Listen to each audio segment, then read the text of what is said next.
Greetings. My name is Dr. Ramesh Zacharias. I'm the president, CEO, and medical. Bonjour, je suis Dr Ramesh Zacharias, je suis président, PDG et directeur médical du Centre d'excellence sur la douleur chronique pour les vétérans canadiens.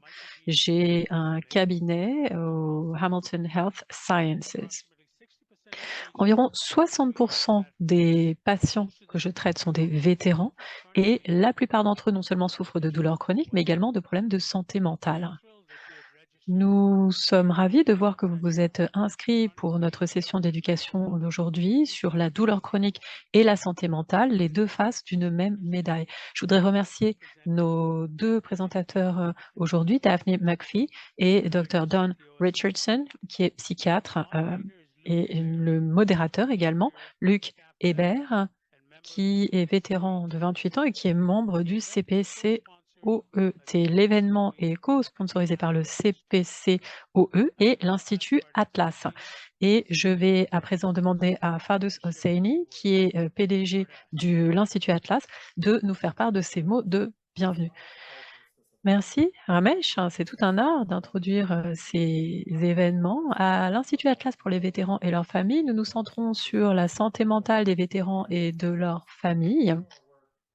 Et grâce à notre travail, nous essayons de lier ces deux problèmes, la santé mentale et la douleur chronique, et de comprendre comment cela impacte la vie de ceux qui ont servi, et en quoi ça impacte également les familles qui servent à leur façon également. On essaye, de bien comprendre ce qui se passe en écoutant les histoires de ceux qui ont vécu cela, d'entendre, écouter leur expertise, leur parcours.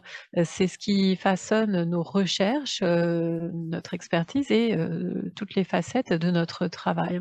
Je voudrais accueillir tous les gens qui nous rejoignent aujourd'hui pour parler douleurs chroniques et santé mentale et pour mieux comprendre ces problèmes et cette corrélation.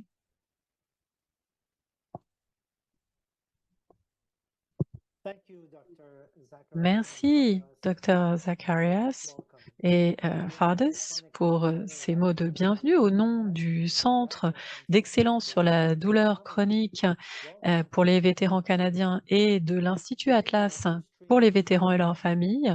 Je vous accueille, je vous souhaite la bienvenue à notre webinaire de printemps. Aujourd'hui, vous avez deux possibilités concernant les langues. Il y a le français ou l'anglais. Il y a une interprétation simultanée qui est fournie de façon à ce que vous puissiez choisir la langue que vous souhaitez.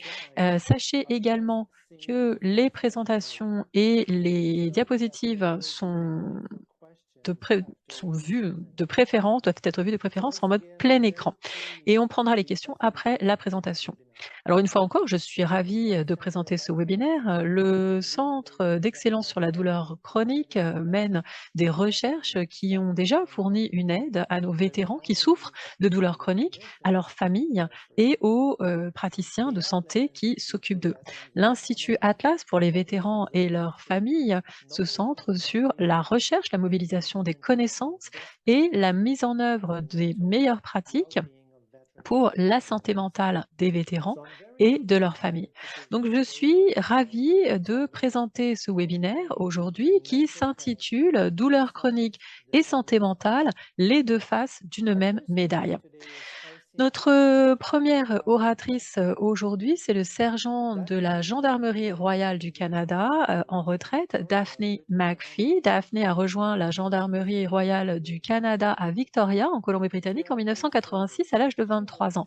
Et à travers son service, elle a travaillé au service de protection de la Gendarmerie royale du Canada, l'unité de sécurité personnelle, l'évaluation des menaces et également à l'investigation de sécurité nationale, INSET. En 2015, elle travaillait notamment sur les normes professionnelles lorsqu'elle a reçu une décharge médicale. Daphné va nous parler de l'expérience vécue d'un vétéran qui vit avec des douleurs chroniques et des problèmes associés de santé mentale. Elle vit à Ottawa et elle est mariée à un autre membre qui est également retraité. Bienvenue à elle. Bonjour à tous et merci d'être avec nous aujourd'hui. Je suis honorée de parler aujourd'hui. Je suis Daphne McPhee, je suis sergent retraité de la Gendarmerie royale du Canada. J'ai dû prendre ma retraite en 2015 suite à une décharge médicale.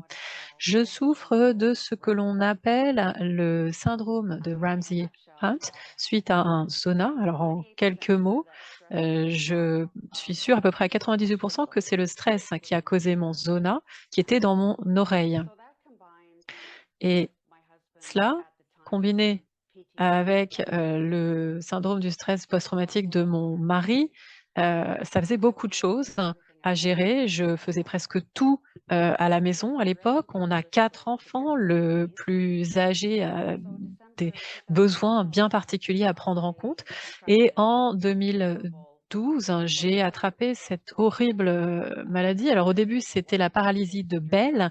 C'est très difficile d'ailleurs de voir, votre visage se figer sous vos yeux dans le miroir et malheureusement, j'ai attendu trop longtemps pour faire diagnostiquer mon zona. Donc les dommages causés aux nerfs, se sont révélés permanents. Alors c'était vraiment terrible, d'entendre ça parce qu'en général, ça prend 6 à 9 mois, mais néanmoins, de nombreux nerfs dans la zone, crânienne sont endommagés et donc on n'a pas de contrôle là-dessus. Donc en mars, 2015, j'ai été, heu, déchargée médicalement parce que je ne pouvais plus pouvais plus travailler. Cette, ces événements inattendus m'ont complètement bouleversée. Je ne savais plus quoi faire. Je n'étais pas du tout prête à prendre ma retraite si tôt. J'avais l'impression d'avoir encore plein de choses à faire. Je faisais face à cette douleur, au syndrome du stress post-traumatique de mon mari. Je ne savais pas quoi faire. J'étais déprimée, j'étais, inquiète et j'étais également très en colère et pendant un moment, je ne savais pas quoi faire, vraiment, je ne me voyais pas vivre avec ça. Accepter que l'on doive vivre avec une douleur chronique pour le reste de sa vie, en plus, du syndrome du stress post-traumatique de mon mari et les difficultés à la maison, eh bien, ça m'a complètement découragée. Je n'avais plus de vision, je ne voyais plus mon avenir devant moi. J'étais à Winnipeg et je ne voulais pas, rentrer à la maison. Je n'avais pas envie de faire face à quoi que ce soit, j'étais en colère et je me suis rendu compte que je ne pouvais plus avancer toute seule et que j'avais besoin d'aide. J'étais vraiment en train de couler et je me suis rendu compte qu'il fallait que quelque chose change et je me suis dit que c'était probablement moi qui devais changer quelque chose. Donc j'ai commencé une thérapie, pas seulement avec mon mari, mais pour moi et je me suis rendu compte qu'il fallait que je m'implique à fond dans cette thérapie. Donc je suis rentrée à la maison, finalement, après avoir, annulé quelques vols, j'ai fini par rentrer à la maison. Je me suis centrée sur mon mariage, sur mes enfants, pour bien comprendre le syndrome du stress post-traumatique de mon mari, pour comprendre mes douleurs névralgiques. J'ai essayé de comprendre, ce qu'on traversait et plus que cela même, il a fallu que je me reconstruise et que je prenne soin de ma propre santé. Alors une des premières choses que j'ai dû faire, c'était de laisser de côté, ne plus penser à mes préoccupations sur l'avenir. Au lieu de ça, j'essaye d'accueillir le présent et c'est toujours ce que je fais aujourd'hui. Je ne m'inquiète plus du de ce qui va se passer à l'avenir. De toute façon, 98 des choses pour lesquelles on s'inquiète ne se produisent pas finalement. Donc j'ai arrêté de m'inquiéter pour l'avenir et j'ai essayé de vivre dans le présent. Je prends les choses jour après jour. Et puis deuxièmement, mon mari et moi, on a choisi de se soutenir mutuellement, moi pour son syndrome du stress, post-traumatique et lui pour mes douleurs névralgiques. Tout ça, ça aide à naviguer à travers notre santé mentale, physique et je suis contente de pouvoir dire que nos liens maritaux se sont renforcés. On est encore plus proches que jamais et je suis très fière de ça. Je pense vraiment que j'ai pris la bonne décision. Mais quand on gère sa douleur, ça, demande une vigilance constante sur les niveaux de stress parce que le stress exacerbe vraiment mes douleurs névralgiques. Et après toutes ces années, je suis beaucoup plus, consciente, de cette, douleur et de ce qui va la déclencher ou la qui va l'atténuer. Par exemple, quand il fait trop chaud, quand il fait trop froid ou quand j'ai ma tension artérielle qui augmente, tout ça, a un impact sur ma douleur. Mais j'essaye aussi d'avoir des affirmations positives. Je me dis: «Je suis ce que je suis et c'est suffisant». Je me, réveille chaque matin avec un choix conscient de rechercher le bonheur. Je considère que tout ce que je fais, ce sont des choix et je choisis de vivre dans le moment présent. Alors évidemment, c'est pas toujours facile. Il y a des jours où ma douleur est si présente que je ne peux plus fonctionner. Il y a des jours où, je dois simplement, rester au calme, au lit même. Je peux même pas décrire ça. Les gens, parlent des migraines et je sais que c'est difficile, mais là, c'est vraiment, c'est douleur, c'est affreux, c'est comme si on se cognait le coude, hem, mais dans la tête et constamment, constamment, j'ai des douleurs fulgurantes à l'oreille, ce qui est vraiment le pire, je pense. Ça affecte ma mémoire à court terme, ça affecte mon audition, ça affecte, toutes sortes d'aspects de ma vie. Donc je dois accepter, heu, ce que m'apporte la journée et je dois essayer de la traverser. C'est pas toujours facile, mais je prends les choses comme elles viennent. J'ai découvert que la vie, c'est une série de choix et que lorsqu'on essaye de combattre, la tristesse, la dépression ou la douleur extrême, eh bien, heu, on peut se laisser submerger par ces choses-là, mais on peut aussi, essayer d'y faire face, faire le choix d'y faire face. J'essaye de me centrer avant tout sur les choses sur lesquelles j'ai un contrôle. Parfois, je ne peux pas contrôler ma douleur et je l'accepte, mais en faisant ce que je fais, en pratiquant la gratitude, le pardon, en essayant d'écouter les besoins de mon corps, également en suivant les conseils de mon thérapeute, eh bien, tout ça, m'aide. C'est devenu des étapes essentielles pour gérer ma vie quotidienne. Comme je l'ai dit précédemment, il y a des jours où ma douleur devient insupportable et ces jours-là, j'essaye de reconnaître cette douleur sans y résister. Il n'y a rien de toute façon que je puisse faire. Je ne la combats pas. Je me dis que de toute façon, je ne peux pas gagner toutes les batailles et je me laisse, je fais ce que j'ai à faire pour traverser la journée. Le paradoxe du rétablissement ou de la douleur chronique, je pense, c'est qu'il faut se laisser il faut la laisser faire, pas abandonner, mais simplement, hem, ne pas forcément y résister.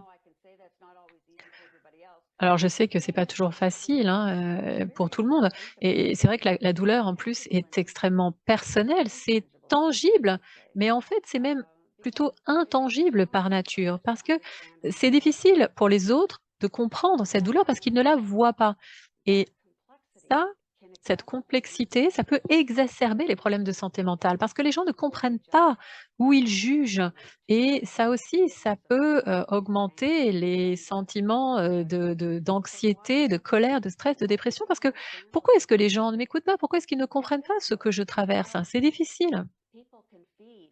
Les gens Heu, peuvent se laisser submerger par ça. Mais moi, je choisis de ne pas que ça ne soit pas le cas pour moi. Et la douleur, évidemment, a un impact sur le corps et sur l'esprit. Day, Finalement de I'm just ma journée, heu, parfois je finis la journée en étant extrêmement fatiguée parce que j'ai combattu la douleur toute la journée. Il y a une fatigue mentale. C'est dans ma tête, bien sûr, mais tout type de, douleur va, mener à une fatigue mentale. Donc pour, gérer ma, douleur chronique, je me suis dit qu'il fallait que je transforme ma relation à cette douleur et ça, a un lien avec la façon dont on se perçoit et ce que l'on fait. J'appelle ça trouver ma nouvelle norme. C'est voilà, comme ça que je l'appelle, trouver ma nouvelle norme. J'aime bien cette, citation par, Michael J. Fox, qui est vraiment c'est un héros et il dit: «Accepter, ça ne veut pas dire se résigner, ça veut dire comprendre que les choses sont ce qu'elles sont et qu'il doit y avoir une façon de le traverser». C'est vraiment puissant, particulièrement lorsqu'on pense à ce qu'il traverse, chaque jour. Et je comprends également qu'il y a, des gens, qui ont Ramsay Hunt, le syndrome Ramsay Hunt et pour qui c'est pire que moi, hein. J'essaye de me dire que aussi qu'il y a toujours quelqu'un pour qui c'est pire. C'est pas forcément Ça aide pas forcément, mais dans les jours les pires où je dois traverser la journée, j'essaye de me dire, tout ce que je peux pour m'aider. Mais adopter cette attitude d'acceptation, comme je l'ai dit, ça ne veut pas dire, abandonner, mais plutôt reconnaître la réalité de la situation et trouver un moyen d'avancer, trouver un moyen de traverser les choses.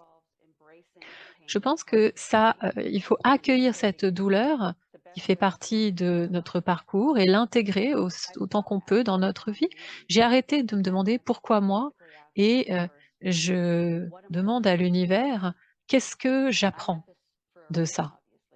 Si j'ai ça, il y a une raison. Alors qu'est-ce que ça m'apprend? Ou comment est-ce que je peux aider les autres avec ça? Et je pense que à travers ce processus d'acceptation et d'adaptation, j'ai redéfini mon existence et mon objectif, mais j'ai également trouvé comment, naviguer les difficultés imposées par la douleur chronique. C'est une de ces choses pour lesquelles il faut trouver sa voie et trouver ces mécanismes, de gestion. J'ai mon top 10, mes 10 choses qui m'aident. Tout d'abord, reconnaître, la douleur telle qu'elle est, reconnaître sa présence dans ma vie. Je ne peux pas la changer, je ne l'aime pas, mais elle est là et il faut que j'y fasse, face. Deuxièmement, j'essaye d'avoir des affirmations positives tous les jours. Je pratique, le pardon, je pratique la gratitude, je médite, je je respire également, ce qui stimule le nerf vague et qui aide à la relaxation et ça, c'est vraiment important. Je pratique ma respiration parce que, le nerf vague, aide à me calmer et ça, c'est vraiment important. Je fais beaucoup, beaucoup d'exercices de respiration, soit quand je médite, soit quand je prends quelques For a while. secondes de ma journée pour, m'asseoir et pratiquer ma respiration pour me recentrer juste quelques minutes. Je fais en sorte que de m'occuper de moi, que ça soit une priorité. Je vais me faire des massages, de la réflexologie. Je fais également des soins du visage, tout ce qui m'aide à me relaxer, à atténuer la douleur. Je fais tout ce qui fonctionne pour moi. J'écoute mon corps et j'essaye de me faire plaisir et j'écoute, ce que mon corps a à me dire. S'occuper de soi, c'est très important. Personne d'autre ne va s'occuper de votre corps, c'est seulement vous. J'ai appris également à, canaliser davantage mon côté créatif. J'aime bien, utiliser ça parce que ça, sécrète des endorphines. C'est comme, l'activité sportive et ça aide pour la douleur et puis c'est également un moyen de regarder un peu dans une autre direction et de se changer les idées, ce qui est pas toujours facile. Il y a des jours où j'essaye et je n'y arrive pas. Alors je l'accepte. Bien sûr, je fais de l'activité physique, mais j'ai des limites, je dois faire attention, je ne peux plus courir, je ne peux pas, faire monter ma tension, trop haut. Mais, parfois les endorphines qui sont sécrétées aident à atténuer la douleur. Je m'environne de gens positifs et d'amis et de familles qui me soutiennent. Toutes les personnes qui sont négatives et qui me disent: «Bah, vous avez l'air d'aller bien» ou alors: «Mais j'ai pas l'impression qu'il y ait quelque chose qui cloche avec vous». Tout ce qui est négatif, c'est terminé. J'ai pas envie d'expliquer aux gens, peu importe, qu'on me croie ou non. Je sais ce que j'ai, je sais ce que je traverse.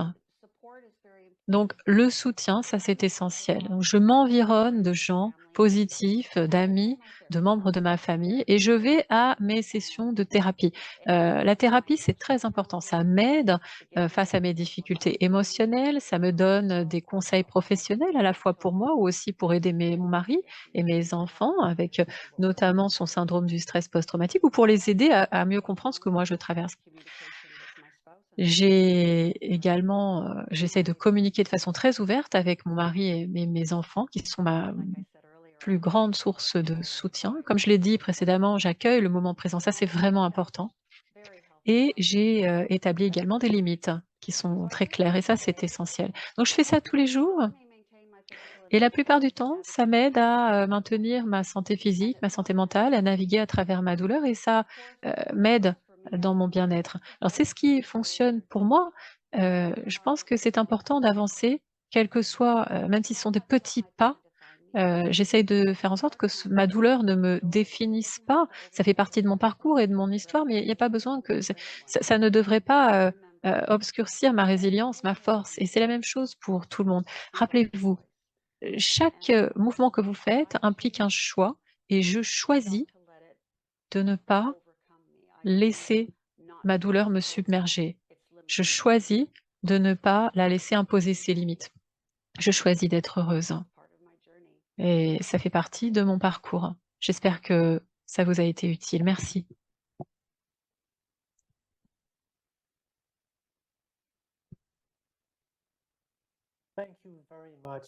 Merci beaucoup pour cette excellente présentation, Daphné, et pour, ce message positif. Nous allons à présent prendre, les questions qui ont été, soumises par notre, public. Daphné, la première question est pour vous. Est-ce qu'il y a, des analogies, liées à la Gendarmerie nationale du Canada, qui pourraient être liées à votre, douleur? Oui, je peux utiliser l'analogie suivante. Votre cerveau, c'est le centre de commandement, le centre d'opération et votre cerveau communique avec, votre, corps, bien sûr et il dit, au corps ce qu'il faut faire, hein, avec le cœur. Donc si on ne peut pas réfléchir correctement, par exemple quand on a un syndrome du stress post-traumatique, on a du mal à prendre des décisions ou alors lorsqu'on a une douleur chronique dans notre corps, eh bien, c'est difficile de fonctionner parce que je pense que dans ce cas, le cerveau et le corps ne communiquent plus très bien et au début du diagnostic du TSPT ou d'une douleur chronique, il y a cette réalisation, hem notre corps, dit à notre centre de commande: «OK, il y a quelque chose là qu'il va falloir que je gère, qu'il va falloir que je traverse» et comme je l'ai dit, dans ma présentation, lorsqu'on s'inquiète comme ça de l'avenir, constamment, ça devient, ça prend toute la place et personne dans, le centre de commande ne se parle plus. Tout le monde essaye, réfléchir de son côté sans travailler en équipe pour essayer de trouver une solution au problème pour avancer. Il faut comprendre que les soldats, les officiers de police particulièrement lorsqu'ils sont jeunes, qui font partie, d'une équipe, ou lorsqu'ils, oui, ils sont très durs avec leur corps. Et c'est quelque chose ils ne se rendent compte que plus tard et tout d'un coup, ça y est, ils ont un syndrome du stress post-traumatique, ils, prennent de l'âge, ils ont ces douleurs chroniques, souvent, c'est le dos, hein, parce on reste assis dans les voitures beaucoup, on a des choses qu'on porte autour de la taille donc, c'est difficile, hein, pour le dos, les épaules également donc vous avez ce centre de commande qui vous dit que vous devez continuer à aller au travail et pourtant il y a l'autre côté, votre corps qui vous dit: «Non, il faut se relaxer, il faut prendre soin de soi» et qu'est-ce que les gens vont dire si vous prenez ce moment de relaxation? Donc il y a tous ces conflits, hein. Je ne sais pas si ça répond à la question correctement, mais en tout cas, c'est comme ça que je vois les choses. Un centre de commande, et il peut y avoir, beaucoup de confusion dans ce centre de commande. Oui, ça répond tout à fait à la question et avant de vous en poser une deuxième, e vous avez mentionné quelque chose dans votre présentation qui m'a beaucoup impressionnée. Vous avez dit que l'acceptation, ça ne veut pas dire la résignation. Ça veut dire comprendre que les choses sont ce qu'elles sont et qu'il doit y avoir un moyen de les traverser. Et vous avez parlé de trouver votre nouvelle norme. Est-ce que vous pouvez développer un petit peu ça en quelques mots? Parce que ça me paraît une pensée très positive. Oui, bien sûr. La douleur chronique, en soi, c'est suffisamment difficile et si vous avez des gens autour de vous je vais donner un exemple. J'avais un ami, comme j'ai dit dans ma vidéo, qui me disait: «Mais tu as l'air, tu as l'air, d'aller bien. J'ai réussi à récupérer 95 de ma mobilité faciale après ma paralysie» et elle m'a dit: Mais tu as l'air d'aller bien, j'ai pas l'impression qu'il y ait quelque chose qui cloche avec toi». Et puis ensuite, elle se mettait à parler d'elle. Ou alors, j'ai un membre de ma famille qui disait, «Bah, c'est pas fini, cette histoire?»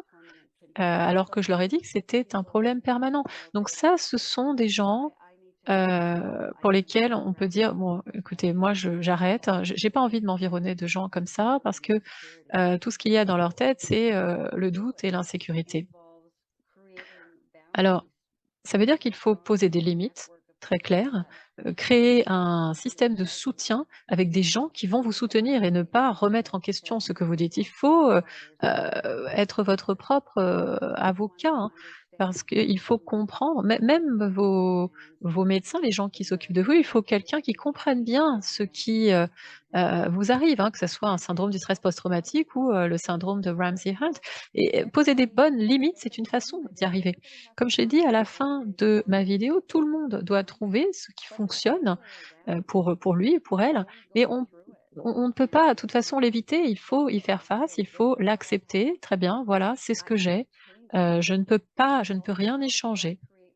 Donc comment est-ce que je vais créer recréer ma vie pour pouvoir vivre avec ça? Et c'est ça, créer cette nouvelle norme. Votre vie doit changer un petit peu pour accueillir ce visiteur qui s'est invité comme je l'appelle. Merci Daphné, j'aime beaucoup ce message, créer une nouvelle norme. J'ai une autre question pour vous. Être, être vétéran, est-ce que, ça rend la gestion de votre douleur chronique plus facile ou plus difficile, votre statut de vétéran? Ah, ça, c'est pas facile comme question. Tout est dans les petites choses. Si je comprends bien votre question, on vous vivez avec une douleur chronique. Je pense que l'essentiel, c'est le soutien des pairs. Trouver quelqu'un qui est dans le même état d'esprit que vous. Il y a des groupes de soutien, entre pairs, par exemple. Vous c'est vrai qu'on peut dire des choses à son médecin, mais c'est dans les groupes de soutien des pairs où on peut parler à un autre soldat, à un autre policier, on va entendre: «Ah attendez, moi aussi j'ai ça moi. Ah oui, ça aussi moi, ça m'est arrivé», ou alors: «Ah oui, ça m'est arrivé quand je faisais mes courses» ou «Ça m'est arrivé quand j'étais au restaurant», et ça vous aide à comprendre que vous n'êtes pas seul et ça, je pense que, voilà, parler à des gens qui sont dans le même état d'esprit, qui sont vos pairs, c'est très important parce que il ne faut pas se sentir seul, isolé. Il ne faut pas avoir l'impression que ça n'arrive qu'à vous et ça vous montre également que, OK, très bien, je ne suis pas folle, j'ai, peut-être, que, je devrais aller voir un thérapeute parce que ça a l'air de fonctionner pour eux. Est-ce que ça répond à votre question? Oui, je pense tout à fait. Merci, merci beaucoup. Alors, je vois que on reçoit beaucoup de questions, ce qui ne m'étonne pas d'ailleurs, mais malheureusement le temps, avance. Il faut qu'on passe à la deuxième présentation, mais s'il y a des questions qui restent, ou qui nous sont envoyées, Daphné a généreusement proposé d'y répondre et les réponses seront, postées sur le site, internet du CPCOE. Merci, Daphné, de répondre à ces questions.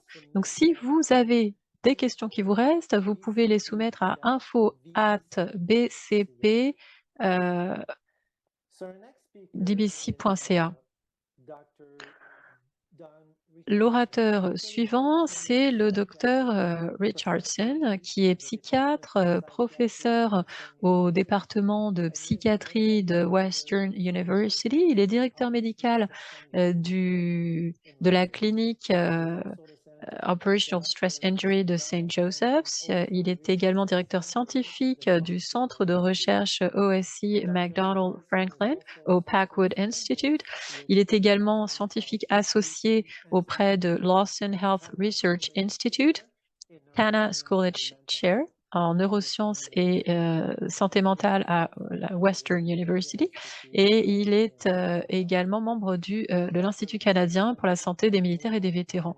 Le docteur Richardson a plus de 75 articles publiés, de chapitres de livres dans des journaux à comité de relecture sur la santé mentale des vétérans et des militaires, notamment les facteurs de risque du syndrome du stress post-traumatique, pensée suicidaire, perturbation du sommeil, utilisation des soins de santé et impact du TSPT sur la qualité de vie.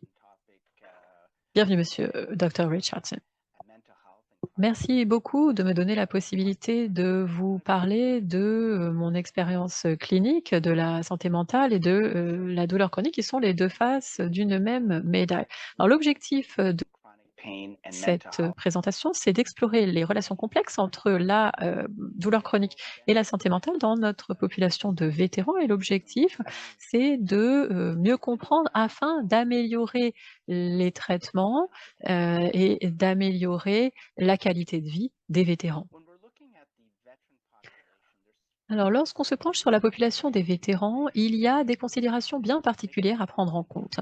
Elles peuvent être regroupées en 3 secteurs. Tout d'abord, la culture et l'identité militaire. La culture militaire a une présence bien particulière qui a une influence, sur l'approche du monde, sur les comportements et qui demande de ce fait des soins qui soient adaptés et qui reconnaissent les expériences et les valeurs qui sont bien particulières. Autre, domaine dans le contexte militaire, c'est l'expérience du combat. Les vétérans ont une expérience spécifique, une exposition, qui arrive pendant leur service et qui peut avoir un effet durable sur leur bien-être global et il est essentiel de, personnaliser l'approche et de, regarder l'impact, de l'expérience, du combat, notamment dans le domaine de la douleur chronique et de la santé mentale. Autre, domaine essentiel, les défis liés à la transition. Beaucoup de vétérans, particulièrement s'ils, se quittent l'armée, peuvent faire face à des difficultés, d'adaptation, lorsqu'ils passent d'une vie militaire à une vie civile et il faut de ce fait fournir un soutien supplémentaire, un soutien ciblé pendant cette période, essentielle. Il y a des définitions essentielles qu'il faut, prendre en compte. Tout d'abord, définir la douleur chronique. La douleur chronique, en général, c'est une douleur persistante ou évolutive qui dure plus de 3 à 6 mois et bien entendu, elle a une incidence importante sur le quotidien des personnes touchées. Lorsqu'on regarde la prévalence de la douleur chronique chez les vétérans, on voit qu'elle est très élevée. Environ 51% des vétérans canadiens disent souffrir de douleurs chroniques et lorsqu'on compare ça à la population dans son ensemble, c'est presque 2 fois plus élevé. Et les 2 problèmes principaux, ce sont les problèmes de dos, 45 pour les vétérans, 22 dans la population générale et l'arthrite, 35 chez les vétérans, 20 dans la population générale. Alors, lorsqu'on essaie de définir les troubles de santé mentale, on voit qu'il y a des problèmes qui sont plus courants parmi les vétérans. Les vétérans, souvent, ont des problèmes de santé mentale, particulièrement donc dans le top 3, le stress post-traumatique, la dépression et l'anxiété qui découlent souvent de leurs expériences militaires. Et là encore, lorsqu'on regarde à quel point c'est répandu parmi les vétérans canadiens, on voit que 24 des vétérans canadiens qui sont libérés de leurs obligations militaires entre 1998 et 2007 ont reçu un diagnostic de troubles de santé mentale, par exemple le TSPT, la dépression ou l'anxiété. Et ce sont des taux qui sont bien plus élevés que ce qu'on voit dans la population générale. 26 pour la dépression par rapport à 7 dans la population générale, 21 pour l'anxiété, 6 dans la population générale. Et pour le TSPT, on est à 24 chez les vétérans contre 1 dans la population générale. Alors, pour vous donner, quelques définitions de troubles de santé mentale courants, les 3 principaux, même si je ne vais pas donner trop de détails, on peut commencer par le trouble de stress post-traumatique, qui arrive après une exposition à un événement, traumatisant, heu et En général, on revit l'événement, on évite ce qui nous rappelle l'événement, ensuite on passe à des, pensées, négatives, on arrive vers, l'irritabilité, des problèmes de concentration, des trous de mémoire et c'est ce qui amène les gens en général à, chercher de l'aide.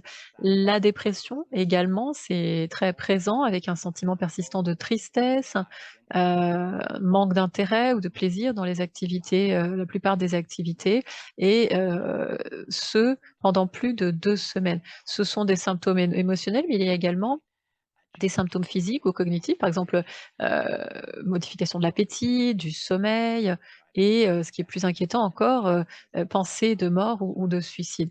Ensuite, il y a l'anxiété généralisée qui est caractérisée par une inquiétude chronique et excessive qui dure plus de 6 mois et qui concerne, des aspects, de, la vie, tels que, le travail, la santé, les interactions sociales.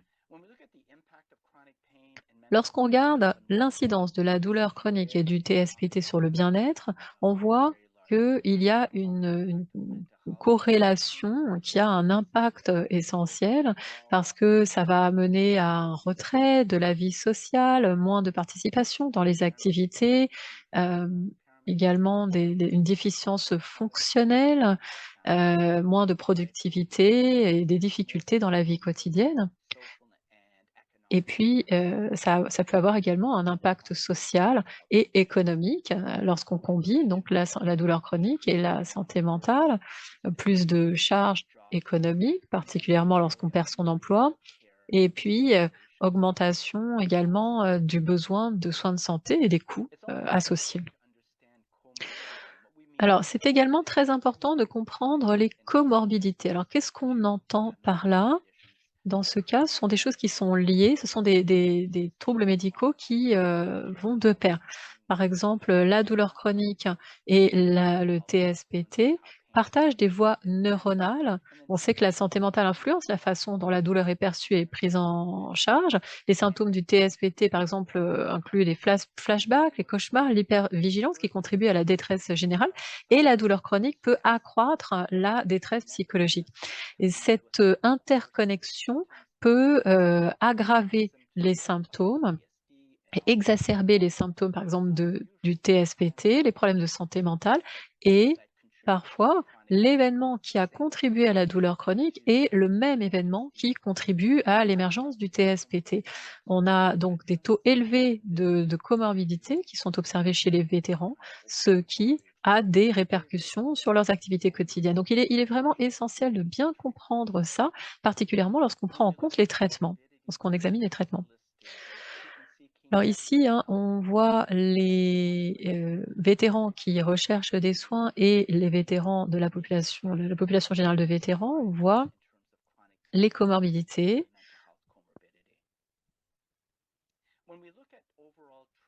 Alors pour ce qui est des traitements, lorsqu'on considère les traitements, il faut également prendre en compte les obstacles aux traitement qu'on voit parmi les vétérans. Souvent, les vétérans ont du mal à avoir accès à des soins spécialisés en termes de santé mentale et de douleurs chroniques, parce que à cause du manque de services disponibles, des temps d'attente et puis, des, obstacles géographiques. C'est-à-dire qu'environ un tiers des Canadiens vivent dans des zones rurales et ce n'est pas surprenant, dans ces zones, c'est difficile d'avoir accès à des soins spécialisés. Alors ça peut créer des obstacles supplémentaires. Il y a également le problème de la stigmatisation et des perceptions erronées. La stigmatisation autour de la santé mentale et de la douleur chronique peut retarder l'accès aux soins, des vétérans.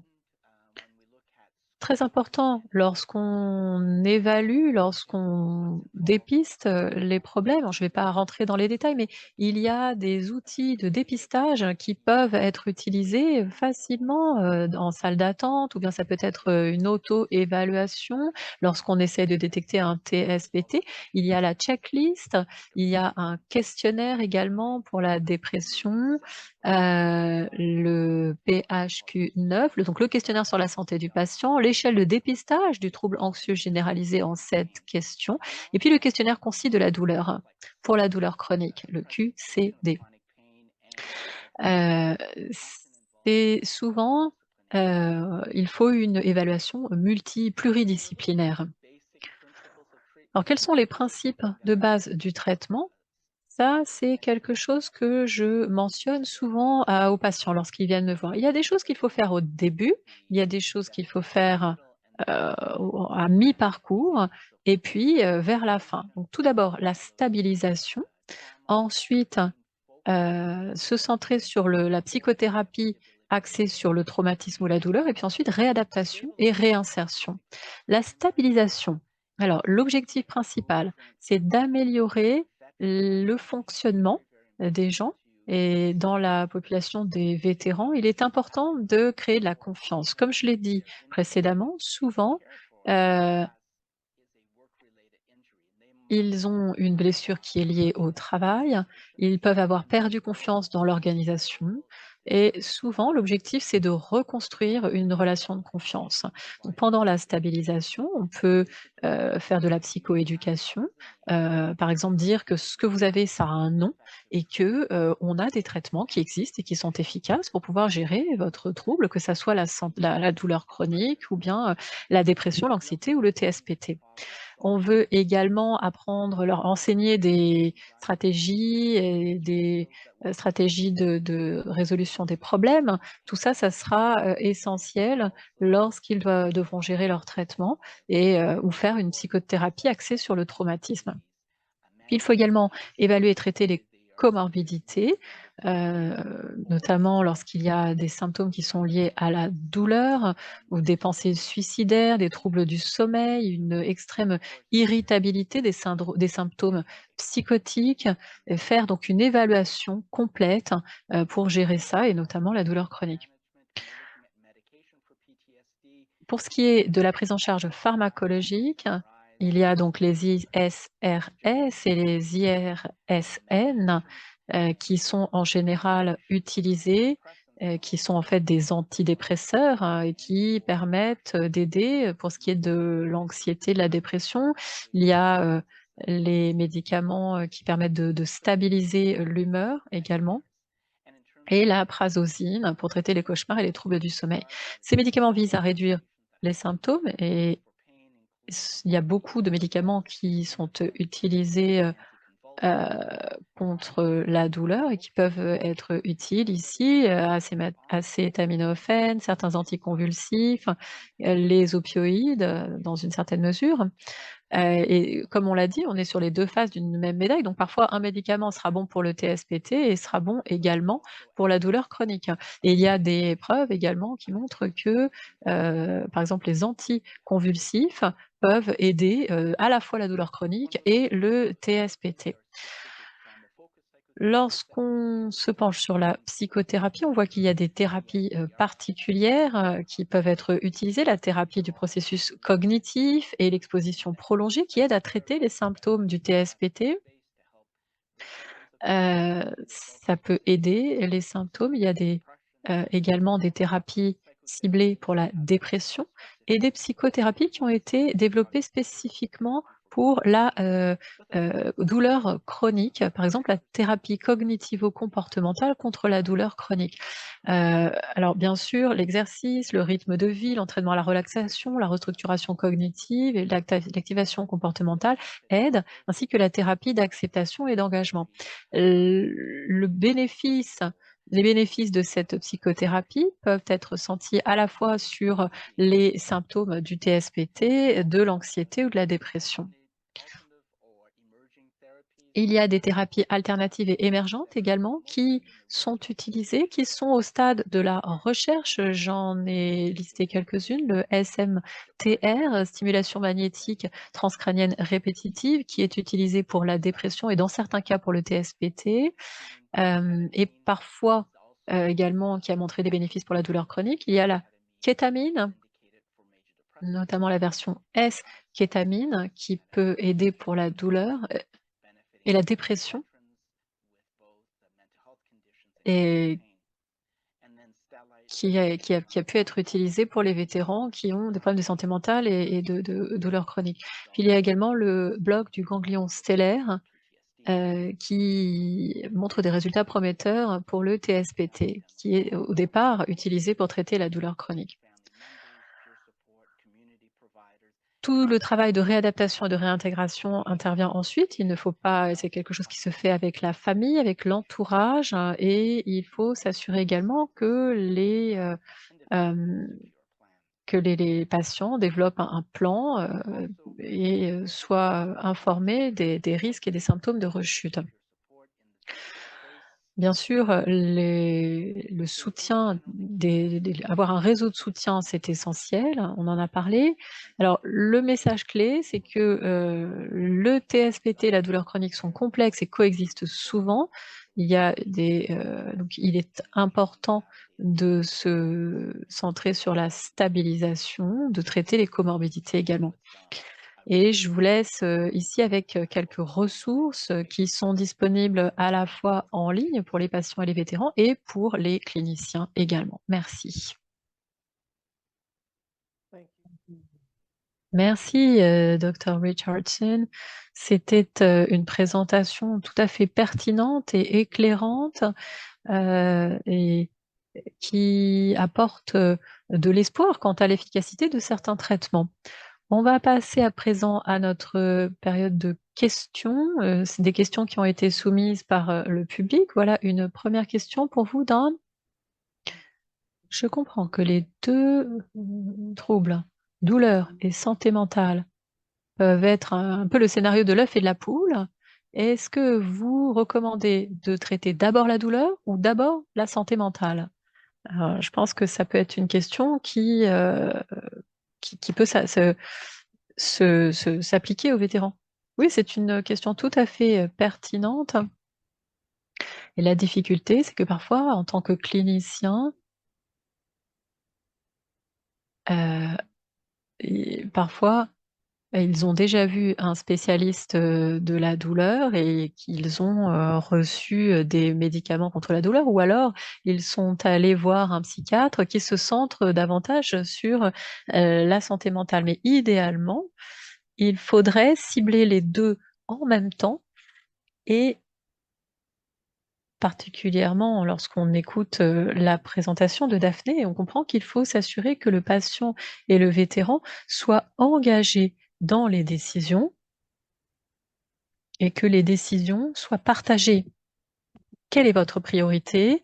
De cette manière, on va pouvoir établir un plan qui va fonctionner pour vous, et essayer d'établir les priorités à la fois, pour le vétéran et aussi en fonction, des ressources qui sont disponibles et qui permettent, de, savoir où commencer.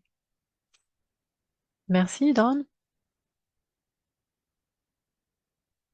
Un des messages clés de votre présentation, c'était de rester, de garder l'espoir parce qu'il y a des traitements qui fonctionnent, mais ça signifie qu'il faut avoir accès à ces traitements. Alors étant donné le manque d'accès à des docteurs pour les vétérans et le fait que beaucoup de vétérans vivent dans des zones rurales, est-ce que l'utilisation de la télémédecine pour traiter, les problèmes de douleurs chroniques et les comorbidités, notamment la santé mentale, est-ce que ça pourrait être utile? Est-ce que ça serait une alternative acceptable? Ou est-ce que c'est trop risqué? Est-ce que c'est pas approprié? Ça, c'est une excellente question, et je pense qu'on a appris pendant la pandémie, hein, et même moi à travers ma pratique. C'est utile. Avant la pandémie, je pensais qu'il fallait voir les patients, en personne, et très rarement je les rencontrais, virtuellement, alors que, c'était possible, en Ontario. On a un OTN, un Ontario Telemedicine Network, le réseau de télémédecine de l'Ontario. Mais avec la, pandémie, il a fallu s'adapter, innover en termes de soins de santé et amener le traitement, au domicile du patient. Et certaines recherches montrent que les, résultats en termes de santé mentale sont que pour la plupart des gens, ils, réagissent tout aussi bien aux soins virtuels qu'en personne, ce qui ouvre, pas mal de possibilités de traitement dans les zones rurales. et particulièrement pour ce qui est de la psychothérapie. Néanmoins, si quelqu'un a besoin d'une injection ou quelque chose d'autre, alors là, dans ce cas, il faut s'assurer que les ressources soient disponibles sur place afin que les patients reçoivent les soins dont ils ont besoin, même s'ils sont en zone rurale. Merci, Don. Une autre question pour vous. L'éducation à la douleur. Comment est-ce que vous pouvez éviter éviter que le patient se sente coupable si, il n'arrive pas à gérer sa douleur ou si on lui dit que c'est dans sa tête? Oui, oui, alors j'aime beaucoup cette question, mais bon, je ne suis pas spécialiste de la douleur, néanmoins, je ne suis pas surpris de cette question, hein, parce que beaucoup de vétérans qui ont besoin de soutien en termes de santé mentale souffrent de douleurs et on il y a cette culture de l'armée, de la gendarmerie royale, qui les amène à, penser que quand ils ont des problèmes de douleur ou de santé mentale, c'est parce qu'ils sont faibles et c'est difficile à partir de là, d'aller chercher, de l'aide. Mais, utiliser ces compétences dont a parlé Daphné, c'est essentiel. Heu, Accepter que ça fasse partie de votre nouvelle norme, de votre nouvelle réalité. Mais comme elle l'a dit, ça ne veut pas dire qu'il faut forcément, baisser les bras face à ces symptômes parce que, les symptômes parfois peuvent être gérés à la fois, à travers la thérapie, les médicaments et ça permet de canaliser ces pensées négatives. Donc peut-être pas forcément arriver vers une pensée positive, mais être neutre, se dire: «Voilà ce qui m'arrive à l'heure actuelle, mais comme une vague, ça va, passer, les symptômes vont peut-être s'atténuer». J'ai une autre question pour vous, mais avant cela, si vous permettez, j'ai une question pour vous, Daphne. Il me semble qu'elle est intéressante. Est-ce que vous avez des conseils pour ce qui est des problèmes, de perte de mémoire, à court terme, en famille ou avec vos amis? Les post-it, hein, les petits papillons. Oui, ça c'est difficile, hein.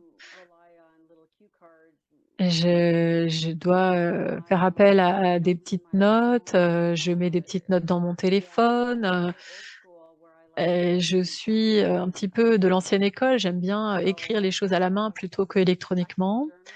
Donc j'écris un journal, j'ai les notes, dans mon téléphone, j'ai des petits papillons aussi, et puis bon, bah, j'essaie de ne pas trop m'en vouloir quand j'oublie quelque chose. Donc il est important, lorsque vous avez un rendez-vous par exemple ou quelque chose, ou que quelqu'un vous dit quelque chose que vous devez, dont vous devez vous souvenir, il est important de l'écrire. Il y a plein de fois où au début, je sortais un petit papier de mon, sac à main avec un numéro de téléphone et puis je ne savais plus du tout à qui appartenait ce numéro de téléphone. Donc il est important vraiment de, noter l'information, de noter d'où elle vient. J'ai toujours un petit, bloc-notes, avec moi pour pouvoir noter les choses. Je pense que c'est la meilleure façon, de gérer, hein. Mais vraiment, hein, c'est les petits papillons, les petits bloc-notes, c'est ça qui aide. Oui et effectivement, ne pas s'en vouloir parce qu'on a oublié quelque chose. Mais oui, parfois, c'est voilà, vous n'y pouvez rien. Parfois, c'est l'univers aussi, qui vous dit que, de toute façon, c'était pas vous il fallait pas que vous alliez à tel ou tel endroit. Moi, j'essaie toujours de me demander: «Qu'est-ce que je peux apprendre de ça? Qu'est-ce que je peux apprendre de ça?» Une attitude positive, ouais.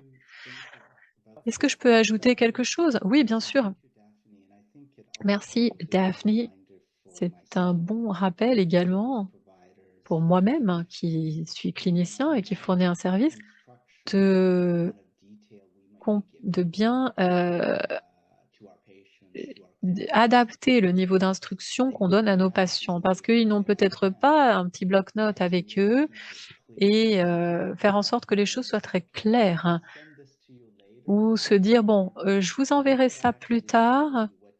Ou peut-être dire simplement: «Est-ce que vous vous souvenez, ce dont on a parlé?» Et avec les soins virtuels notamment, je dis, «Est-ce qu'il y a quelqu'un d'autre avec vous, peut-être dans la maison, qui pourrait peut-être, revoir avec nous les instructions qu'on vous a données, les changements, afin que les choses soient claires et qu'on donne pas des listes infinies de gens que, les gens, ne sauront pas bien, gérer et ils se diront: "Je vais jamais réussir à me souvenir de tout ça"». Oui, tout à fait. Et je sais que lorsque, on a diagnostiqué le trouble du stress post-traumatique, à mon mari, hem, tout était trop difficile. Même remplir un formulaire, pour, recevoir ce à quoi on a droit, c'était trop dur, hein. Heu, Juste remplir un formulaire. Donc il y a plein de choses comme ça. Heu, Parfois, on a du mal à lire les petites lignes. Donc il faut que les instructions soient concises, soient claires, surtout au début. Et simple, hein, en fait. Et simple, oui, tout à fait. Don, on a le temps pour une dernière question avec une réponse courte, peut-être une question plus technique sur les interventions. Heu, L'IMDR et l'expérience somatique, est-ce que c'est, quelque chose qui est intéressant pour, les patients qui souffrent de douleurs chroniques et de troubles du stress post-traumatique? Alors pour l'EMDR, alors EMDR, pour ceux qui ne savent pas ce que c'est, la thérapie, qui se base sur les mouvements rapides des yeux et c'est effectivement indiqué, pour, les traumatismes et notamment le TSPT. Heu et toutes ces thérapies, cognitives permettent de, faire décroître les symptômes du TSPT. La difficulté, c'est, comment est-ce qu'on va adapter le traitement, à chaque patient? Il y a, des thérapies, qui sont mieux adaptées à tel ou tel patient, heu, particulièrement, pour ce qui est de traiter la douleur chronique. J'aime beaucoup ces questions parce que ça me fait réfléchir. Il faut que je réfléchisse à tout ça et que j'aille faire des recherches. Alors, certaines des ressources que j'ai données en termes de site internet, également, la page internet de l'Institut Atlas ou la page internet de la douleur chronique, ça, peut aider parce qu'il y a des recherches qui sont faites sur ces sujets. En tout cas, c'est intéressant comme question, il faut que je me penche là-dessus, l'efficacité de ces traitements cognitifs par rapport à d'autres. Alors je sais qu'il y a beaucoup de questions, encore une fois, qui sont adressées au docteur, Richardson et à Daphne. Hem, mais donc une fois encore, si vous avez des questions qui vous restent, heu, vous pouvez nous les envoyer. On essaiera de répondre à toutes les questions et les questions et les réponses seront postées également sur la page internet du CPCOE. Le Centre d'excellence sur la douleur chronique pour les vétérans canadiens et l'Institut Atlas pour les vétérans et leurs familles tentent d'apporter de l'espoir aux vétérans qui vivent avec des problèmes de douleur chronique et de santé mentale, à eux et à leurs familles. Je vous rappelle qu'un enregistrement de cette session et de toutes nos sessions est disponible sur notre site internet et donc vous pouvez également poser des questions sur ce site. N'hésitez pas à nous contacter si vous avez besoin d'informations et on sera ravis également d'avoir votre, avis sur cette, session. Est-ce que vous les trouvez utiles du point de vue du vétéran ou du point de vue du clinicien ou même, du point de vue de quelqu'un qui est gestionnaire de cas? Si vous avez des commentaires, et ou qu'il y a des thèmes sur lesquels vous voudriez, avoir, des informations, que vous voudriez voir abordées, vous pouvez nous le dire. Voilà qui conclut notre, série de webinaires du printemps 2024. Nous espérons que vous serez avec nous cet automne. N'hésitez pas à vous inscrire à notre, liste, d'envoi pour, avoir les informations et au nom de l'Institut Atlas pour les vétérans et leurs familles et du Centre d'excellence sur la douleur chronique pour les vétérans canadiens. Nous vous remercions très sincèrement d'avoir été avec nous aujourd'hui et au plaisir de vous retrouver bientôt.